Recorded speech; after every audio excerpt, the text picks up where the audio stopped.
आइए हम पढ़ते हैं मत्ती रचित सुसमाचार, उसका 3 अध्याय 6 से 10 तक हम पढ़ते हैं। यहाँ लिखा है, आप मेरे साथ पढ़ सकते हैं। उन्होंने अपने अपने पापों को मानकर यरदन नदी में उनसे बपतिस्मा लिया। तब उसने बहुत से फरीसियों और सदूकियों को बपतिस्मा के लिए अपने पास आते देखा, तो उनसे कहा, हे सांप के बच्चों, तुम्हें किसने जता दिया कि आने वाला क्रोध से भागो? इसलिए मन फिराव के योग्य फल लाओ और अपने अपने मन में ये न सोचो कि हमारा पिता अब्राहम है, क्योंकि मैं तुमसे कहता हूँ कि परमेश्वर इन पत्थरों से अब्राहम के लिए संतान उत्पन्न कर सकता है। तब कुल्हाड़ी पेड़ों की जड़ पर रखा हुआ है, इसलिए जो जो पेड़ अच्छा फल नहीं लाता वो काटा और आग में झोंक दिया जाता है। आमीन आमीन। और आज की सुबह मैं विशेष टॉपिक बोलना चाहता हूँ, पश्चाताप करना। क्योंकि पश्चाताप बार बार नहीं होता, पश्चाताप एक ही बार होना चाहिए। जैसे एक चोर है, चोरी करते करते एक दिन पकड़ा जाता है, तो वो पुलिस के सामने या जज के सामने वो पश्चाताप करता है, रोता है, चिल्लाता है, और बहुत से लोग सुधर भी जाते हैं और बहुत से लोग दिखावटी के लिए पश्चाताप करते हैं। ऐसे ही मसीह जीवन में भी बहुत से लोग प्रभु का वचन सुनते हैं और पश्चाताप भी करते हैं, रोते भी हैं, लेकिन संसार में जाकर, अपने कामों में जाकर फिर वैसे ही हो जाते हैं।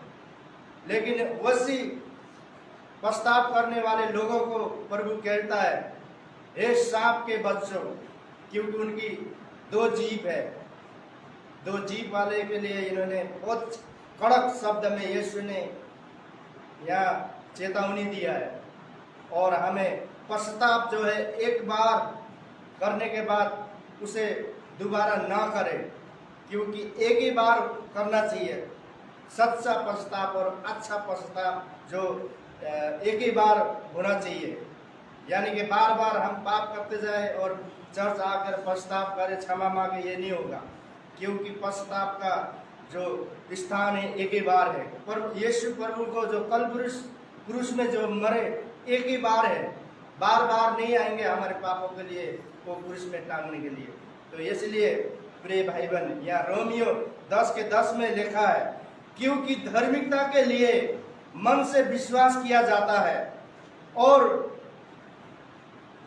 मन से विश्वास किया जाता है और उद्धार के लिए मुंह से अंगीकार किया जाता है। यहाँ साफ साफ शब्द में वचन ही आपको सब उत्तर दे रहा है। यहाँ रोमी के पत्र में 10:10 में साफ साफ आपके लिए, मेरे लिए यहाँ चेतावनी और उत्तर भी दे रखा है। क्योंकि धार्मिकता के लिए मन से विश्वास किया जाता है और उद्धार के लिए मुख से अंगीकार करा जाता है। जितने भी लोग परमेश्वर के भवन में आकर अपने आप को एक क्या करते हैं, एक बार रोते, चिल्लाते, कुरकुराते हैं, लेकिन परमेश्वर के सामने सिर्फ एक के बार जो आप पश्चाताप करके आगे बढ़ते हैं तो परमेश्वर आपके साथ है। क्योंकि परमेश्वर जो दिखावटी करता है, जो बनावटी में चलता है, उसको कभी भी आशीष नहीं देता है। इसलिए नीति वचन 28:13 में बोलते हैं, जो आपने अपराध को छिपाता है वो सफल नहीं होगा, परंतु जो उन्हें मानकर छोड़ देता है उस पर दया की जाएगी। बोलकर यह वचन है आपको उत्तर दे रहा है। आपको, मुझको, सबको यह वचन से ही जवाब भी है, वचन से आपको, मुझको उत्तर भी दे रहा है। क्योंकि हम भवन में आकर अपने अपराध को छुपा नहीं सकते, क्योंकि परमेश्वर सब कुछ देखता है। क्योंकि मनुष्य नहीं देख सकता, लेकिन परमेश्वर सब कुछ जानता है। मेरे बारे में, आपके बारे में, जितने भी संसार के लोग हैं, उन सब के बारे में परमेश्वर से कुछ भी छुपा नहीं है। वो दिखाता है और देखते हैं। इसलिए यहाँ बोला गया है कि जो अपने अपराध को छुपाता वो सफल नहीं होगा, परंतु जो उन्हें मानकर छोड़ दे जो छोड़ देता है उन पर दया की जाएगी। क्योंकि जो दया करने का मतलब है कि हम परमेश्वर के राज्य में प्रवेश करना, परमेश्वर को देखना के लिए।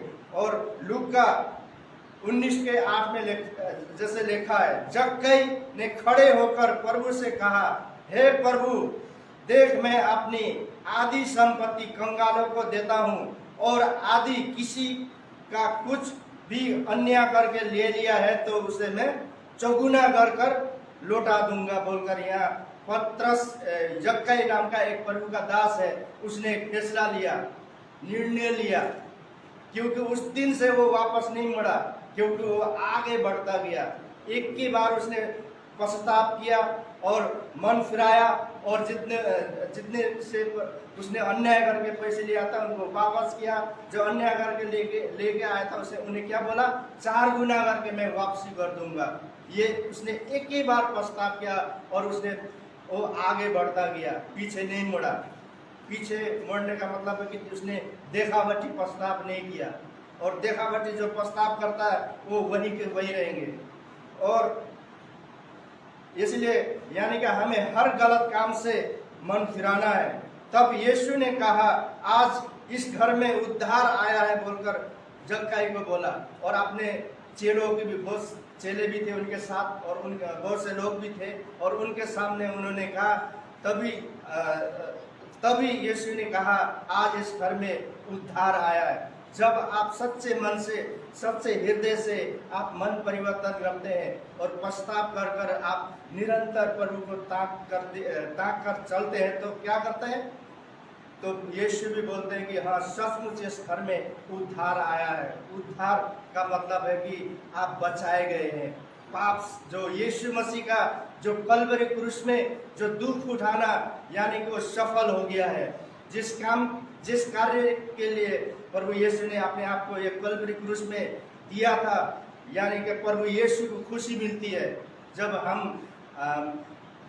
फैसला लेते हैं और निरंतर उस फैसले पर चलते हैं, निरंतर हम प्रभु यीशु में चलते हैं। तो यीशु प्रभु यहाँ बोलते हैं कि खुशी होकर, यहाँ मगन होकर अपने चेलियों से खुशी के शेयर कर रहे हैं। तो आज भी ये प्रिय भाई बहन, यीशु प्रभु आज भी देखते रहते हैं कि मेरा बेटा, मेरा बेटी पश्चाताप कर मन फिराता है तो वो उद्धार जरूर पाएगा बोलकर वो हमेशा अपने बच्चों पर वो अपनी आंखें और कान लगाए रखते हैं। इसलिए हमारा प्रार्थना, हमारा बोलना, हमारा सब कुछ सिर्फ प्रभु यीशु के मुताबिक होना चाहिए। तो आज की सुबह मैं यही वचन से उत्साह करता हूँ, ये वचन से आप सबको आशीष मिले।